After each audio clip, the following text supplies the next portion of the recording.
Министрлер кабинетинин төрагасынын биринчи орунбасары Адылбек Касымалиев Евразия экономикалык комиссиясынын ички рыноктор, маалыматташтыруу жана маалыматтык коммуникациялык технологиялар боюнча коллегия мүчөсү Варыс Симонянды кабыл алды. Ал Евразия экономикалык биримдигинин интеграцияланган маалыматтык системасын ишке ашыруунун жүрүшү жана аны өнүктүрүүнүн перспективалары, анын ичинде биримдикке мүчө мамлекеттерди жалпы процесстерди киргизүү жөнүндө маалымат берди. Ошондой эле жолугушуунун жүрүшүндө ЭАЭБтин ички рыногундагы тоскоолдуктарды жоюу маселелери кеңири талкууланды. Ал ортодо бирдиктүү санарип профилин түзүү жана анын Евразия экономикалык биримдигинин алкагында интеграциялык процесстерди өнүктүрүүдөгү ролу дагы талкууга алынды.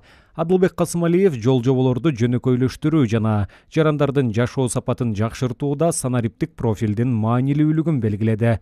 Айтымында Кыргызстан санариптик технологияларды киргизүү боюнча жигердүү иштеп жатат жана бул жаатта Евразиялык экономикалык комиссия менен биргеликте иш алып барууга даяр.